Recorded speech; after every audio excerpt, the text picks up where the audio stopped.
Likes, एक comment नहीं आया, एक लाइक नहीं आया। ऐसा कैसे लोग मिलते हैं? ऐसा बुरा ही मत करो। आए हो तो थोड़ा लाइक तो करके जाया करो। एक लाइक करने में क्या बढ़िया आएगा?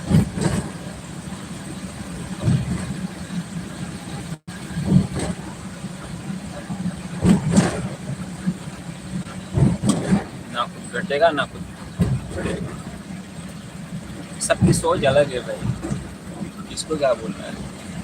लोग सोचते हैं भाई एक लाइक कर दूंगा, सब्सक्राइब कर दूंगा तो भाई इसका प्रमोशन हो जाएगा, ये बहुत आगे बढ़ जाएगा।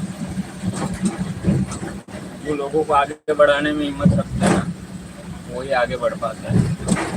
जो लोगों को पीछे खींचने में हिम्मत रखता है वो कभी आगे नहीं बढ़ता है। मेरी बात से सहमत हो तुम? लाइक करो और